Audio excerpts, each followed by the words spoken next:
Well, greetings, everybody. Welcome once again to the Rec Poker Podcast. I'm your host, Steve Fredland, and as always, joined by our illustrious panel. Today, we've got John Somsky, Rob Washam, Jim Reed, Andrew Feist, and the great Chris Jones.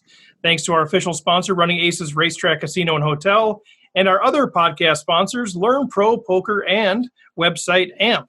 This is episode 180. Holy cow. And today, we don't have a guest. We're trying to build these in once in a while where we don't have a guest because we just love talking shop between the panel. So we're going to do a bit of that today. I think you're going to really enjoy the conversation.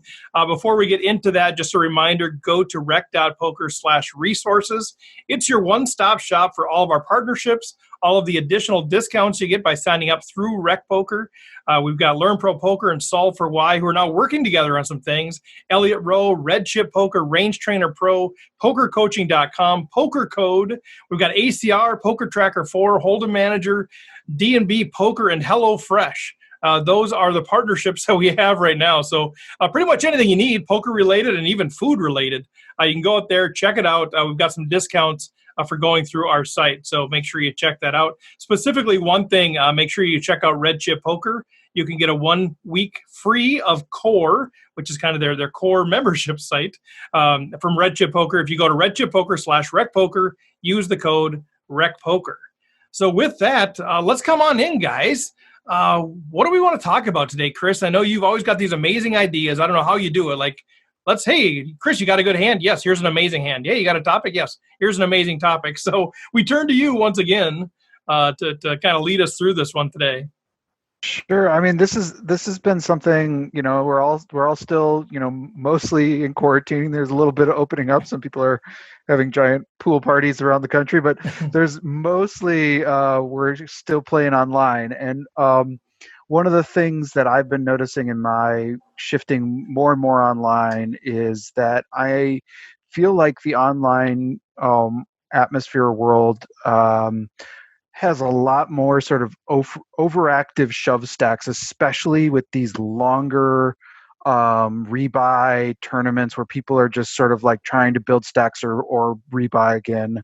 And so I've been really struggling, and I wanted to have the conversation of like, when you're in this space and somebody is, say, willing to shove over your 2 big blind open, like a 40 big blind stack, and they're willing to repeatedly do it. And there's maybe not just even one person at the table, but there's multiple people at the table who are shoving these 20, 30, 40 big blind stacks repeatedly. And then sometimes they're getting called down, and you're seeing that they're doing it with, queen 3 of diamonds or something, right? And so I'm really struggling. I think I've been overfolding in these moments, but I'm also really struggling as to how to approach it. Do I need to be opening less? Do I need to be opening bigger? Do I need to be calling wider? Do I need to be hoping that somebody else sort of knocks this person out and then we can return to normal play? Do I, how wide do I start calling off if I'm calling? All these kind of questions are swirling in my mind, and I'm wondering how other people are either, if you're noticing this, is this just sort of unique to me? People are picking on me, or is this something that's sort of part of the online game that maybe we don't see as much in the live world? And then if so, how do we adjust to this? Well, I'll just ask a question first, because there's others of you that play more online. But when you say they're doing it repeatedly, is it like literally they're doing it every hand, or is it like once in orbit, or like how frequent are we talking about generally? I would say, the players that I'm thinking about are doing this at least once in orbit. It's not like every hand. I mean, they're still willing to fold total garbage, but they're certainly like they're there to gamble. They want. They're like, well, I'm going to buy in. There's 2 levels left in this one that had like maybe 40 levels, right? I'm going to buy in, and I get in at 15 big blinds. Sometimes more, up to like 40 big blinds, right? And I'm gonna get this stack, I'm gonna spin it up, or I'm gonna buy again. I mean, that seems to be what I think the strategy is, because when they do get called down, that's some of the hands that I'm seeing. So I'll just ask one more question, then I'll let the experts get in here, but is your reluctance to call primarily, I mean, it sounds like what you're thinking, your mindset is, I'm probably ahead of their range with my ace 10 or my king queen, but is your reluctance to call because you just don't know if you have enough equity advantage to make it worth the risk? Is that the Yeah, I mean, resistance? and that's Yeah. sometimes it's in these situations where I've been grinding for hours and I've built Mm-hmm. up a decent stack, and do I really want to blow half of it on a pretty marginal call where they could be whatever? But also, if this keep, like, I've just been noticing that, like, people don't really, well, they do. Like, there are players who do this, but that just three bet sort of normally. But Mm-hmm. there is certainly a segment, in at least on ACR, where I've been playing the majority of my online games, that basically sees an open as an invitation to shove. And in a situation where I think, there are reshove stacks, but I think the thing Yeah. I've been noticing is people are doing it with even bigger stacks. Um, and I don't know how to adjust to it. So I guess maybe the first question for the panel is, are you guys noticing the same thing? Either you guys that are playing more online now or that have been doing it all along? Is this pretty common for everybody to face this, Rob? I've seen it. It depends on the level or the stage of the tournament. You see it right away at the beginning, and then you see it right towards the end of the rebuy period. There's this gap where it's pretty standard play. But right at the beginning, you'll see a lot of people come in and they want to try to double up or rebuy real quick. And then that kind of stops for a while. And then you have some regular play, you go along, and then you get to the last 2 or 3 levels, and all of a sudden you see this fresh stack show up. Mm-hmm. And he's going to be in there just trying to double up. And all of a sudden a new fresh stack shows up, and he's just sitting there trying to double up. So I just play normal. If I open from the original opener and I get 3 bet, if I have the type of hand that I can call, or if I have a hand that I can call a 3 bet with, I'll go ahead and call it off. If I don't, I'll just fold. So I don't try to guesstimate that, hey, they're really, really light here. I can call really, really light.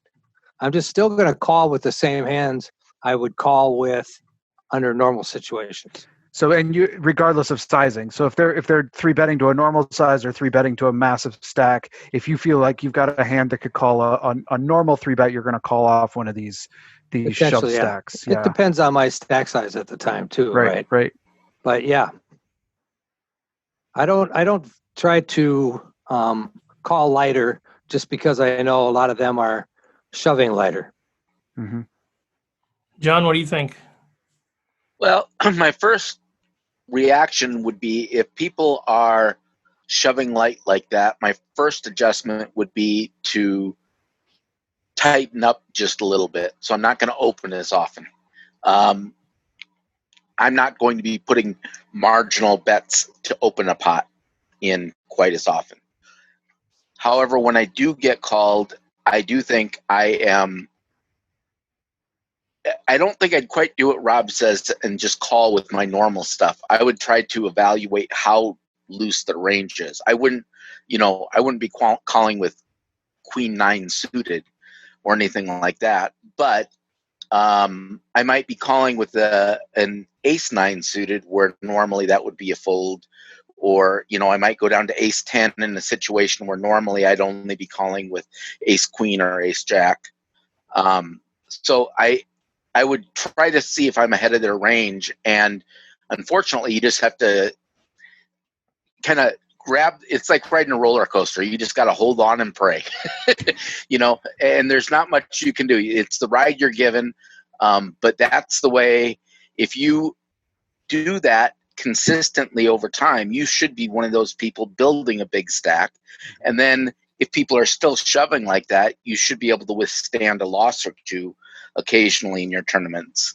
And, it only takes 1 or 2 wins to overcome quite a few losses in those size of fields. Yeah, for sure. So, John, when you're thinking about that, John, do you kind of have like ranges already in your head? Kind of default ranges, like if I open and somebody shoves 30 big blinds, I'm typically going to call off with whatever it is, say tens or higher and ace queen or higher, whatever your default range might be. Do you have that? And then is it a logical process of saying, okay, he's wider, so I'm going to expand this to sixes and better, and king, queen, and ace 10 or better? I mean, is it logical like that, or how do you say when I'm going to widen my range a little bit? What does that actually look like practically? I think that is what I would like it to be, what you said. Whether or not it is that, or whether it's just like, it kind of feels like a call right here. I don't know for sure. But I mean, I do kind of have ranges that I think I'm going to call with. I go a lot by just the flow and how I perceive people are playing, which is sometimes good and sometimes bad, because sometimes I can be way off. But that's what I would do, and then just try to keep going with what's happening. I mean, the same thing happens in, our home games. When you find someone who is aggressive, you can't let that aggression work for them. So the only way I've found to do that is to tighten up a little bit, so that I have things worth defending with. Mm-hmm. And then just trying to defend a little bit wider, still plenty ahead of their range, so I'm still getting my money in good on average, but I'm not giving them as much room to do all of the stealing. What does anyone think of in this situation? Let's say we've got a couple of people at this table who we've noticed have just joined and have maybe shoved 3 hands in the past 10 or something. Like they're really active. What do you think of open limping in this kind of right before a rebuy, not like as a permanent strategy, but in like those couple levels for the rebuy period? We've got these people who are kind of going to maniacally jam, and if they maniacally jam, we've lost less with a limp. And if they aren't as threatened by a limp, and maybe they call along, is that a possible adjustment, or am I just shooting myself in the foot with that idea? I think you shoot yourself in the foot. Yeah. Okay. Maybe if you want to try to trap them by limping aces or kings or something like that, but for the most part, just play your normal game. Just play your normal game, because they're not gonna jam every single time. and when you go around the table, how many times do you have the opportunity to open? How many hands are you actually getting that you can open? And if you're only getting 1 or 2 around, right? Right. You're going to limp those times that you have an opportunity to open the pot with a hand that's worth opening for a raise, so that you could be the aggressor. On the off chance that this is the one time that guy is going to jam over you. No, I don't see it. I don't see it. I think you just play your normal game, and then you deal with that jam if it happens. At least that's what I've been doing. Now, it's not like I'm binking every single tournament I'm in either, but but I think you still need to play your regular game, and you just have to evaluate if you're strong enough to call off what could be a very light shove. Yeah, I don't disagree with that too, but it's in some parts of the tournament, I guess, depending on where you are, it might not be a bad idea just to develop a limping range, but it completely depends on what kind of hand you have. If you have the 5 6s or 6s or less kind of thing in a late position where he's going to jam if he's on the big blind, maybe you can try and jam and see a cheaper flop, because then if you don't show aggression, maybe they won't show aggression. But I mean, this last week, actually, the tournament that I played in, I had a guy that was doing this. Same thing, 30, 40, 50, 60, even 70 big blinds real early. He was just jamming anything. But it turned out it wasn't anything, I found out. I saw 3 separate instances, and actually I was final table heads up with this guy, where he was 3-bet jamming any pair. And when he did it the second time, I actually went back in my hand history and looked to make sure it was the same guy. And he did it with 2s. He did it with 3s, and he did it with aces.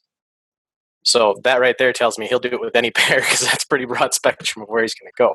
Now, that's not everybody, but and actually that's how I won the tournament, not because I folded pocket fours heads up. I opened, he jammed. I'm like, oh, what could this be? And then I ended up binking that one. That was my small bink of the week. Self-break, sorry.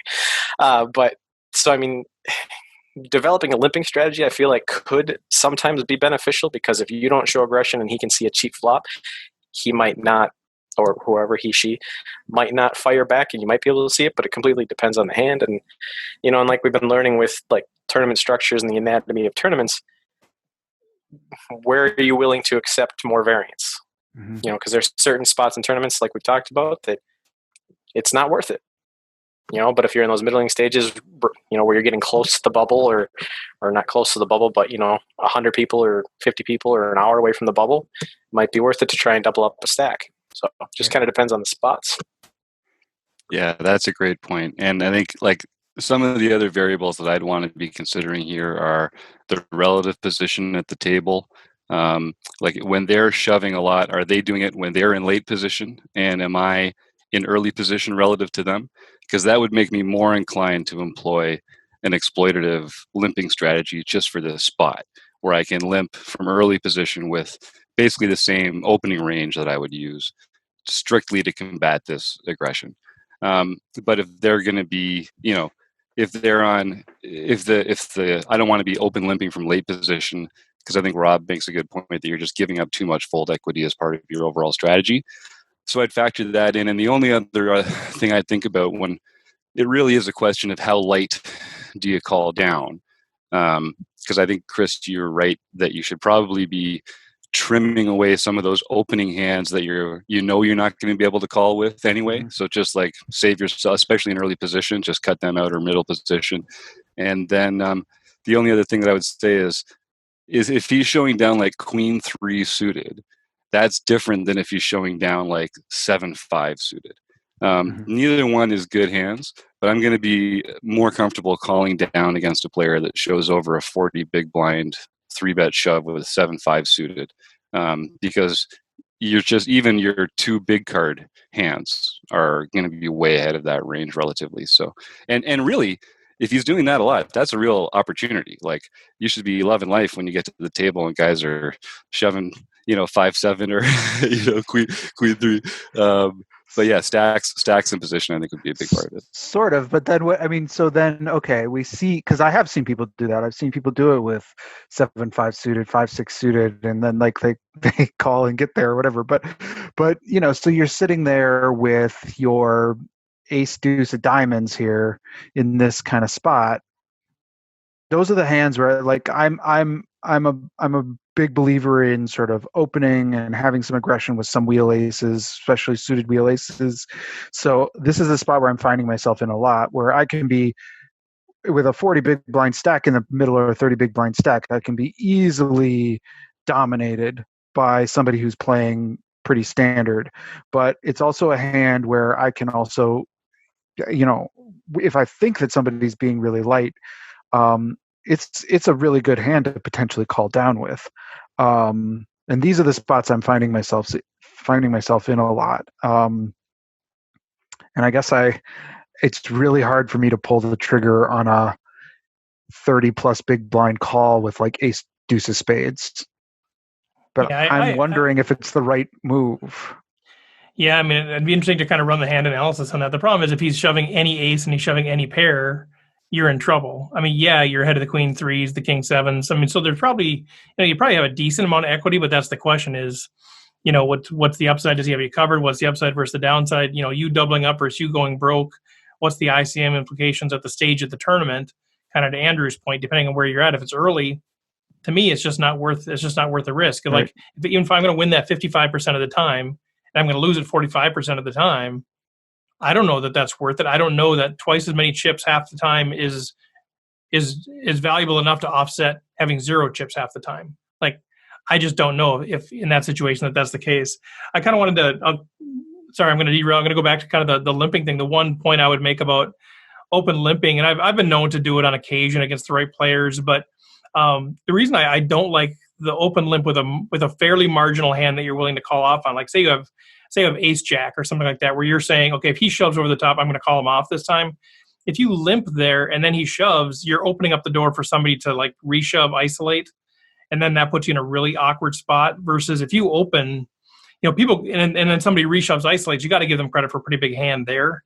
So I think, because somebody might be saying they're watching him too, going, I want to attack this guy. So they're sitting there with their ace nine suited, and you limp, and they might think you're trapping, but generally that's a fairly weak move. Then the guy shoves his 30 bigs. Now the guy with 50 bigs says, oh, my ace nine, I'm going to isolate this guy, and I rip it in, and now you're folding the best hand.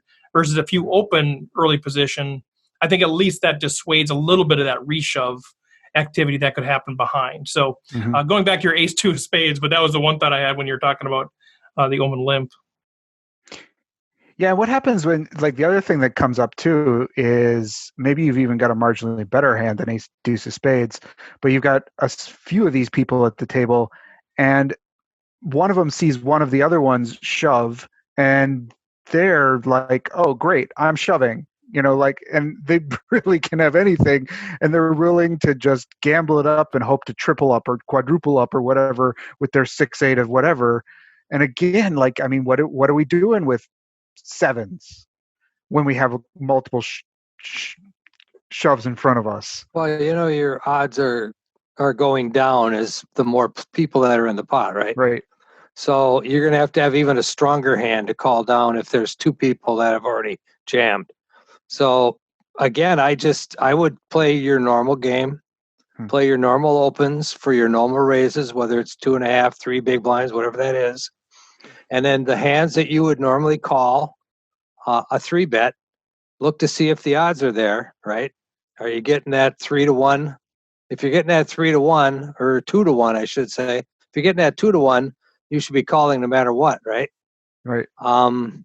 But then look at just like I say, just play your normal game, and you're going to come out ahead, because this guy's going to keep doing it, and it's going to work every time until the last time, and he's going to be gone. He's going to buy again. He's going to do it for a while, and then after a while, he's going to say, okay, I've pissed away enough money. I'm not doing it anymore. And then he's gone. And in the meantime, you've made some money off of him, or you've just played smart. That's it. It's easy game. All right. Well, sounds good. Yeah, I would say the one question I would have for you, and I asked the question because it's something that I struggled with early on. I think I struggled with was this idea of sort of getting upset. It's a form of tilt. It was a form of tilt for me, where you'd see somebody doing this, like, you feel like somebody's got to stop this guy. Like, we can't let this go on. And I think I would take on this feeling like it's got to, somebody's got to stop him. I've got king 9. I'm going to stop him. You know what I mean? Like, and then I would make suboptimal plays because of that sort of, I've got to police the whole table, when why do I care if he's stealing somebody else's opens? You know what I mean? Like, right. If people are raising and then he's shoving, they're not learning, and he keeps shoving over the top, it's not really my responsibility to stop them. I just need to look for opportunities to do that. So I'm just kind of wondering from your perspective, if you're feeling like, what do I do here? Because is this a nice, logical, positive EV, positive ICM play that I'm missing out on? Or is there an element of, I'm frustrated by this, and maybe, that might be skewing your decision? For me, there's certainly an element of frustration, but it's not necessarily like I want to be the table police or the table captain sort of, and it still could be a form of tilt, but it's not that kind of tilt. It's like, I am sick of continuing to fold.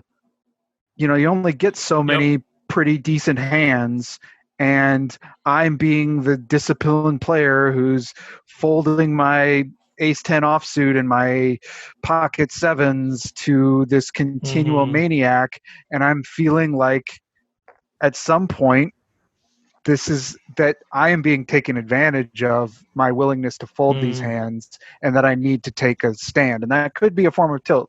You could be very right in saying that, but at some point it's just like, I feel like maybe I need to be more willing to go bust in these close to rebuy periods when the field seems to get a lot looser. And maybe that's it's not necessarily like I'm like going to teach them a lesson or whatever, but it's like I am getting frustrated about continuing to fold hands that I feel like maybe are playable, and maybe that it almost feels like a mistake on my part. I think you just kind of have to embrace the variance. Yeah. And, it's not that you're trying to teach them a lesson, but it is that the opportunities that are coming to you are high variance opportunities. They're still plus EV. So you just gotta, push and pray, and it's going to work out. It should, over a lifetime, work out often enough that you come out ahead if it's truly a plus EV play. It's frustrating because a lot of the time it's not going to work out and you're going to end up busting, especially if you've got to dodge several of these landmines, because it's not like it's just one player doing it. Yeah, you're being presented with a series of opportunities to invest in spots against wide ranges. So it's a high variance spot, but it's a profitable spot in the long run. But you're going to lose a lot of tournaments. Well, and that's there. And that's the difference between cash game and tournament poker, right? Like if it's a cash game, I would say 100%. If you think you've got 51%, you should be getting it in, and if it doesn't work out, you rebuild. But we all know the value curve, the ICM utility curve of chips gained are not as valuable as chips lost. And so the question is, if you have 50% equity or whatever, in a hand in a 40 big blind shove, even if 51%, should you be getting it in there or not? I don't know from a actual tournament value perspective that's even the right positive long-term play. So where is it? Is it 55%? Is it 60%? What's the piece that you need? And then the other thing, as we think again about what Andrew brought up about the solve for why kind of tournament stages piece, is this idea of future skill edge.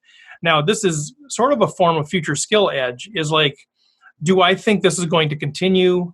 Obviously, it sucks when that person runs into somebody else's kings. You're like, God, I knew somebody to get those chips, but could there potentially be a better shot? Like, so do you have to take that spot, or is there in this tournament setting a realistic expectation that you'll be able to find a better spot before those chips are gone? So I think that's one of my considerations. Now, I will say that I do tend to be on the low variance side early in tournaments, lower than most. But that's sort of how I rationalize that piece of just saying, okay, yep, I'm going to keep opening my hands. I'm going to tighten somewhat, like John said. I'm going to tighten somewhat so it's not as frustrating. I might not open pocket fives because then I can't be frustrated. Oh, sorry, Chris would open pocket fives, of course, 5x5. But Left-handed poker. but I might tighten it up because then I'm not as frustrated. I'm more frustrated because I'm folding more, but that's less frustrating than opening and then folding to a jam. And then, just trust that when the time is there, you're going to be able to take advantage of it when you pick up jacks or whatever. So I don't know. I think that's where I would move just toward tightening up pre-flop. You're still going to have to fold some to shoves, but I think there's a lot better chance you'll be able to call off. It's frustrating. I smile when I fold to a 3-bet. Because if I smile when you fold to a 3-bet too, Rob. I'm just saying, when I make a play and if I'm opening and somebody 3-bets me, I already know when I open, I already know if I'm getting 3-bet, if I'm going to fold or not. So I just smile and fold. It's done. The decision was made when I opened. Yeah, it's no longer an emotional decision. Right. So it's not like, oh, geez, he's picking on me, I'm going to get him back. You can't do that. Well, and that's the best advice you can give a lot of people is don't get sticky with hands. Just be willing to put chips in and fold because that's the right play in that spot. So exactly. So Chris, do you find yourself in those spots like saying, this is so frustrating, but I've got sevens in middle position. I'm going to open, but if he shoves, I'm just going to fold again. Or is it still just as, visceral of a response when you get shoved on? I mean, like I'll be honest. This weekend, I found myself in that situation, and I took a stand, and I'll tell you, I had a massive stack, and I took a stand against these people who were doing this. Against an open, and then I opened, and then it was a shove and an over shove, and I had pocket sevens, and I called, and they both had undercards to my 7. And of course they got there, right? Which was so tilting. But so I don't know. I don't think I'm learning my lesson as much. But I fold. Yeah, this is fresh. Normally I fold, but I did sort of like have a moment where I called it off this weekend. Those Yeah, moments are especially shove it or those reshove. Go moments ahead, are the Andrew. best. Those moments are the best when you have the best hand. My wife walks into the room. I have ace king. The guy has ace deuce. Flop comes deuce deuce. Yeah, right, Oh. right. And she goes, "Well, why can't you win those? You're not very good at winning races." Thanks, hon. I appreciate it.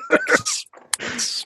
And you're agonizing over this call, and you call, and then you see that they've got 3, 4, and 5, 6, and you're like, yes. You're like, yeah, let's go. That's just the extra, just the extra grind in the wound there. When she's like, "Oh, why can't you win that?" Well, I'm trying. So do you feel like, is it when it's, I mean, I guess stages of tournaments, and are you seeing this experience like kind of what you guys are saying? Like it happened, like Rob was saying early, then it sort of happens again near the bubble or near the buy-in time or whatever. Like, are you seeing this behavior continuing like up and through the bubble, or is it just through like end of registration? No, it's really like for me, I even noticed it less right at the beginning. It's although it is there, but I think it's a real factor in those maybe 2 or 3 levels before the rebuy ends. That's when I see it happening the most, because you see people. These tournaments are so long, right? And I think that there is a segment of the population that just sort of like feels like, I'm not going to waste my time playing for 4 hours and then grinding my way and then getting. So I'm just going to pop in at the last minute and try to gamble it up and get into the real part of the tournament. I think is a potential strategy that's out there. I think that's a legitimate strategy. Like that's if you can get into a tournament that with 25 or 30 big blinds, and like it's it's sort of like a less elegant game because a lot of it comes down to just shoving stacks and calling stacks and folding. Like there's not as much to it at that point. But it's not like I'm not sure it's a bad EV. I'm not sure it's a minus EV play if people know how to use a small stack.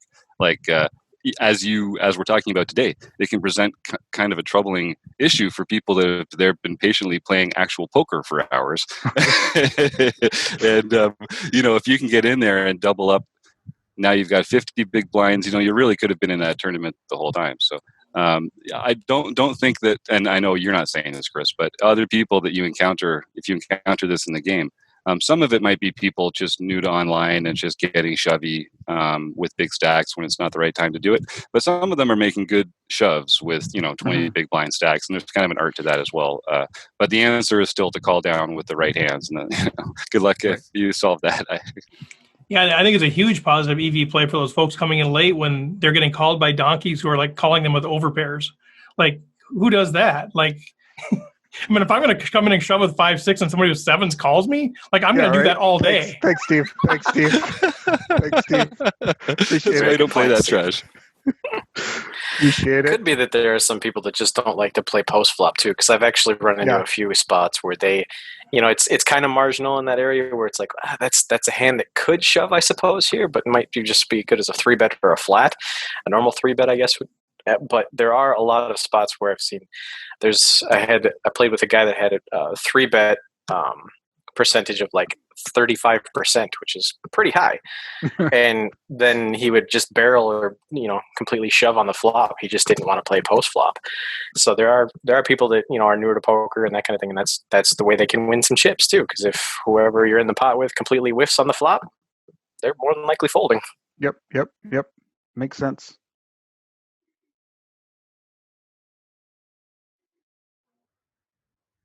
Yeah.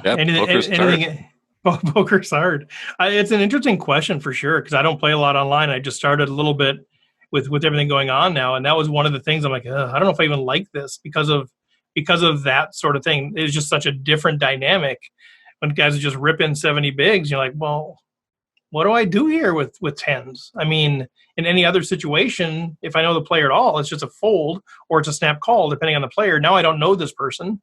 I don't have all these stats on people or whatever. And like, I have no idea what to do with 10s. And it's sort of like, it's disturbing because then, they're going to do it again in another 3 or 4 hands. Okay. Now what do I do with King Jack suited? I don't know. Help, phone a friend.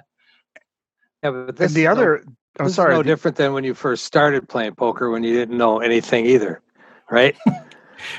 So you're saying I'm right where I was when I first started?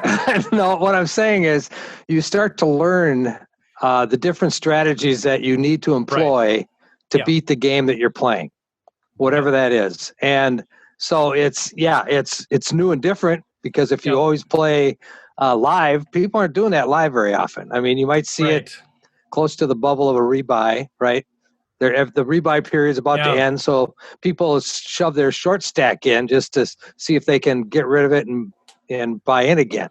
Yep. But in these, it's a little bit different dynamic. They're coming in at the end, and they're willing to throw 4 or 5 bullets, because they always come in with that fresh stack, boom, try to see if they can double up.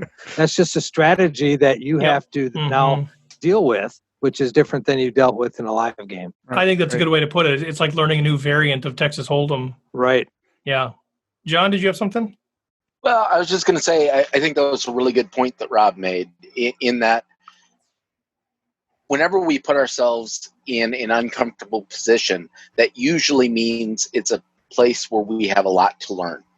And if you're really, most people get good at playing the games they play in. But when they go outside of that realm, and that can be as simple as going to a different online poker site, because one player pool might play very differently than another player pool on a different site. And if you move to a different place, you're not going to learn you're not going to know the same techniques don't work. So that's where we're all trying to get to is understand what mistakes people are playing and understand how to react to them, so that no matter what the game we're thrown into, we can make the proper adjustments. That's a lot easier said than done. But I think that's kind of the gist of what Rob was saying there. That's a perfect example, too, because most of us are live players, and now we're being thrust into the online world. So we're seeing a lot of these tactics that we're not used to. I feel like it's what I'm going to feel like playing something called Badoogie in June. Whatever that is, that's how I feel like playing against what Chris is describing, online big shoves. Yeah, Badoogie's a lot easier. Okay. It's a great analogy, John, too, because I do feel like that's exactly what's going on. It's a spot that I'm continually, noticing in these few weeks that I've been playing. I mean, I'm not an online expert, but it's certainly a spot that I have felt the most uncomfortable online compared to the live game. Is approaching that rebuy period. I kind of see that they have the little thing that says levels left, and it's like once it gets down to 3 or 2, I just notice my stomach start to knot up a little. Go. I'm like, oh boy, here we go. Hang on. People keep popping in with starting stacks. Here we go. But those are opportunities, right? I mean, kind of to the point that you're making too. I mean, that's you don't want to just let those opportunities go by if they are, positive opportunities, because somebody's going to capitalize, whether it's the shover or the caller. Yeah. Well, good stuff. Maybe we can wrap it up there. I know we could probably talk for hours and hours, but Chris, thanks for bringing that up, man. That was a good example. I think I love how John kind of closed it off there with thinking about this is like a new variant of something. That is kind of what it feels like. If it feels uncomfortable, it's not necessarily, doesn't necessarily mean, maybe to Rob's point, doesn't necessarily mean that they're playing bad. And maybe to Jim's point, they're not necessarily playing suboptimally. It's just that we have to now adjust to, this is different. We're not playing chess now, we're playing or checkers and chess, whatever the analogy is. So, all right, cool. Well, thanks, Chris, for bringing that up. Let's, why don't we close out that discussion? Let's do a little round robin, guys. Let's see what else is going on here in the Rec Poker hood. I know one of the folks I really wanted to talk to tonight, I know he couldn't make it, was Taylor. Last time we talked on the podcast, Taylor revealed to us his excitement of advancing through the Learn Pro Poker. I don't know how many thousands of people it was, but they're down to 8 right now, and there are 8 people playing for a $10,000 staking package. And so Taylor's going to be playing on May 30th. I believe that date is locked in now. I think originally it was going to be the 23rd. Now it's the 30th. It's going to be streamed on Twitch. And so we're going to put all the details out there for everybody. But one of the things that we've been talking about, and Chris brought up, was maybe we do a little live Zoom virtual rail for Taylor. So we're going to set that up. We don't know the details yet. We think it's a noon start, but we're not sure when that is yet either. But I think what we'll do is we'll probably set up a Zoom where maybe we jump on for a couple hours, whoever wants, just as the thing's getting started. You watch Twitch on your own, and then we'll just be on Zoom kind of hanging out and chatting. We can have breakout rooms if there's like one room that wants to talk strategy, and the other one just kind of wants to hang out, whatever. We'll figure that out as we go.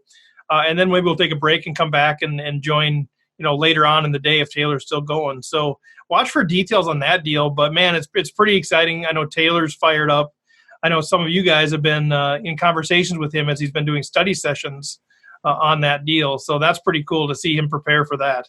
Andrew, did you have something there? I did just find out, so I'm looking in the Discord for Learn Pro Poker. It is going to be May 30th, and it's 10 a.m. PST, so it's going to be noon Central our time. Then? Yep, so it is noon for sure. Well, it will be streamed for Learn Pro Poker, I believe, on their Twitch channel. All right, sweet. Thank you, Andrew, for checking that. So let's plan on that. I think it's as a default plan. Let's do like a noon to 2 virtual rail. We'll put the link out on our website, rec.poker. We'll put it out on Facebook, Twitter, all kinds of places. It's open to anybody. So you guys, whoever wants, can just jump on there. We'll do like a noon to 2 thing, and then we'll come back. We'll figure out maybe like 6 o'clock or something. We'll come back if Taylor's still going. And he's already said when he's done, he'll jump into the Zoom meeting and talk about any hands or anything else. So whether he wins or loses, he'll come on there. And if we have any spots, we can kind of make a note of when they were, and he can go back in his hand history and look at those and that sort of thing. So it should be a pretty fun day. So take advantage of that. Another opportunity to build community while we root on one of our own. With that, let's turn it over to John. What do you got cooking? Well, first thing I have to unmute, of course. Yes. And we've got our home game, of course, where June 3rd is going to be the No Limit Hold'em game. June 10th is going to be mixed Badoogie, and there is a training video available now. If you go to the our rec.poker/home game site, you'll be able to see a training video. It's really pretty easy, so don't worry about it. It's a fun game. Then Hey, John. Sorry, yeah. I know you. I always interrupt you, but we did remember we had a comment on Twitter. Somebody asked a question. It was like one acronym or another acronym, and you said triple draw. Do you want to just if there's versions you want to clarify? Yeah, Badoogie I've never actually heard of being played single draw, but like Deuce to 7, you can play 2 different variants. You either play no limit single draw, or you play triple draw that's limit. Badoogie is played limit. It's played triple draw. I've also played a half pot limit game, but I've never actually played a full no limit game of Badoogie. But anyway, what we're going to be playing is triple draw, and will be on June 10th. And of course, our social distancing series is going to continue in June. So it's not going to end at the end of May. We'll keep on having games every night in June. And then for May here, we have May 18th, Spot Conlon, Daniel Kennedy won. On May 19th, Illy Chippies, Jill Burke won. On May 20th, Jasper Jr., Patrick Barry won. On May 21st, M. Babker, Michael Babker won. On May 22nd, Oreo Milk 4444, Owen Drebeck won. On May 23rd, Eric Molina, Rob Brereton won. And on May 24th, Schneids 55, Danny Schneider won. Nice. And last night until we were playing, and there was like 4 of us, we made a pact to short stacks. Me and Danny and like 2 other folks, we were like, short stacks. We were doing the whole chant thing or whatever. And then Danny and I started shipping up, and then I ran a big hand into a big hand, whatever. But Danny went on to win it. So we were rooting for the shorties, and he got theirs. I think that's like his 3rd or 4th win. Like, he's having a nice run at this deal too. So, all right, John. Yeah, I know it's definitely more than his first. Yeah, I recognize the name. Yep. Good player, great dude. He's always out there chatting and building community with everybody too. So I just love it. He knows how to use that short stack, like we were talking about. Get in there, start making some aggressive 3-bets. Danny, way to go. He also has a really fun avatar icon on his Poker Stars thing. That's a good one. Nice. Chris, how about you? So yeah, we're going to be wrapping up May pretty shortly. This Wednesday, May 27th at 8 p.m., we're going to have our Strat Chat, our monthly member conversation about the topic. I'm going to be bringing some, we can answer questions, do some Q&A, but I'm going to be bringing some hands from the kind of somewhat famous World Series of Poker final table from 2010, which has a lot of interesting ICM implications. A lot of what we were talking about from May. So if we don't have any big questions or other topics that members want to talk about, we'll be talking through some of those hands. So that should be pretty interesting. And then we're gearing up for June, which will be all about 3-betting. And July will be all about bluffing. So we've got a couple of great topics coming up in the next few months too. So it's sort of the month of John Somsky, 3-betting and bluffing. Yeah, indeed. Awesome, Chris. Thanks so much. We're really looking forward to it a lot. Andrew, how about you? Wednesday before the Strat Chat at 6:30 p.m. Central, so Wednesday, May 27th, we're going to be doing Learning with Partners again. So this week's content is going to be Learn Pro Poker and pokercoaching.com. So we're going to be showing some premium content from those two content providers for us. If you didn't catch the last one, we did a Solve for Why and Red Chip. That was earlier in this month, but that is up on the membership website now. But if you would like, go ahead and check out rec.poker/resources. Solve for Why is now $9.99 a month. What? Yeah, that's cool. Insane. It's insane value. So myself, Yes. they put some really high level stuff out there. It's unbelievable what they put out. It is some amazing stuff out there. Yeah, so go ahead and check that out. That's rec.poker/resources. Awesome. Thanks, Andrew. Thanks for all your work on that, for sure. Rob? Yeah, we've got the book study coming up. Yes. 2 or 3 weeks, I guess. We're going to do the game plan by Matt Matros. Awesome book. I finished it a couple days ago. Well, that didn't take you very long, Rob. Good Lord. You do like to read. Well, I read through it. I still have to go back and redo it again because there's so much there. It's a very cool book because of the way it's structured. It's structured as a step-by-step. This is how you approach a tournament. And it takes you from the beginning right to the end, right? And it tells you step-by-step what you should do. And he breaks it down by using rules, right? So there's rule 1, rule 2, and I think it goes to like rule 35 or something like that. So by the time, you can't memorize all those rules the first read through. So I'm gonna have to go back through again. But I'm looking forward to going through that with the group. I think there's so much content for some of the newer players that it can give a structure as to how you can approach a tournament and actually be somewhat successful. I was using it yesterday while I was playing online. I was using a lot of those rules, just verbatim playing those rules, which is a little bit different than my normal strategy. And I found it was working a little better than my normal strategy. Yeah, I think I think people are going to enjoy it. That's awesome. June 17th, by the way. June 17th is a kickoff? June 17th, yep.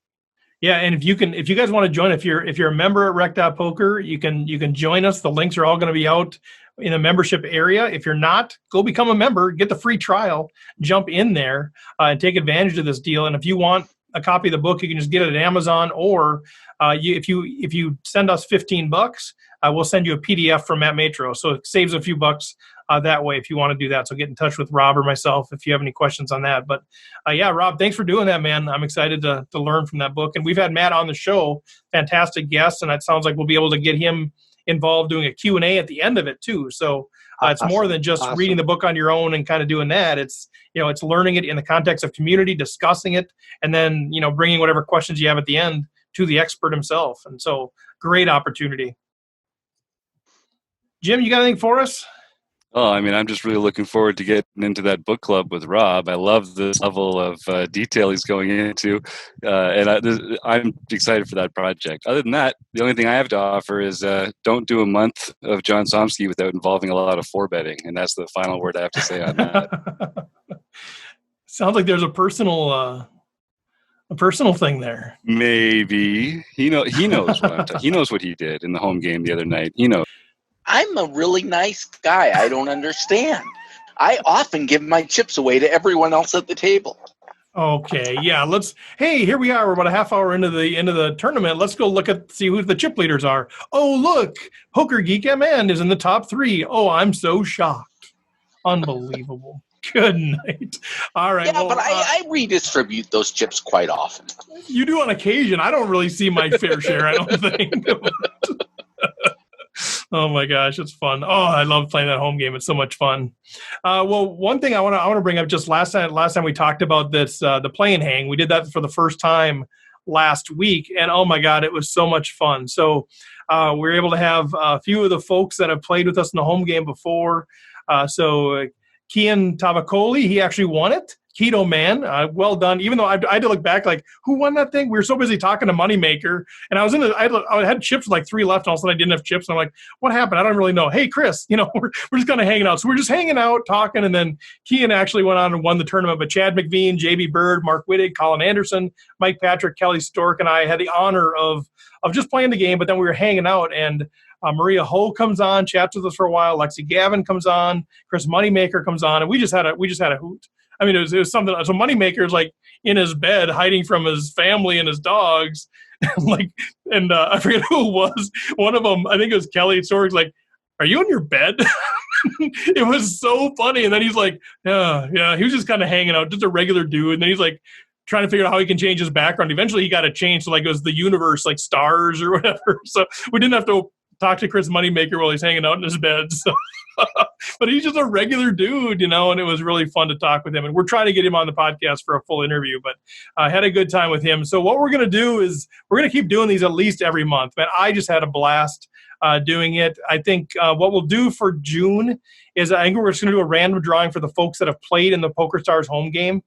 Just because there's a barrier to entry. I don't want to have to walk everybody through how to get signed up in PokerStars and all that sort of thing. So it's another incentive for you to play the home game. If you've played, if we have your information, we'll just do a random drawing there among folks, and we'll invite another 7 people in to play in June. And then I think after that, we'll decide how we do it, whether it's through that or through the membership or whatever. But that's the plan for June. So play in the home game. You'll be automatically entered.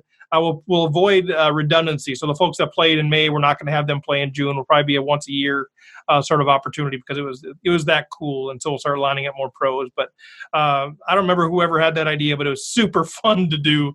I just really enjoyed it. So I feel like I'm pretty lucky. I think maybe we should rotate that through with this panel, the folks that get to play with those guys, because I feel like I'd be spoiled if I'm always the one that gets to talk to those guys. So we'll involve you guys too. But good time. So anything else for the good of the order, guys? Anything else that we missed? Anything else we need to make sure Rec Poker Nation knows about? Give me a thumbs up if you are good to go. Good to go. All right, John. Hey, I saw your thumb. Very nice. Well done. Well, we will sign out there. Thanks again to the panel, Andrew Feist, Chris Jones, Jim Reed, John Somsky, and the great Rob Washam with the Bourbon Time shirt. Going ham. But thanks for jumping in here, guys. And thanks to Running Aces Racetrack, Casino, and Hotel, Website Amp, Learn Pro Poker. We'll chat with you next week, guys. Take care.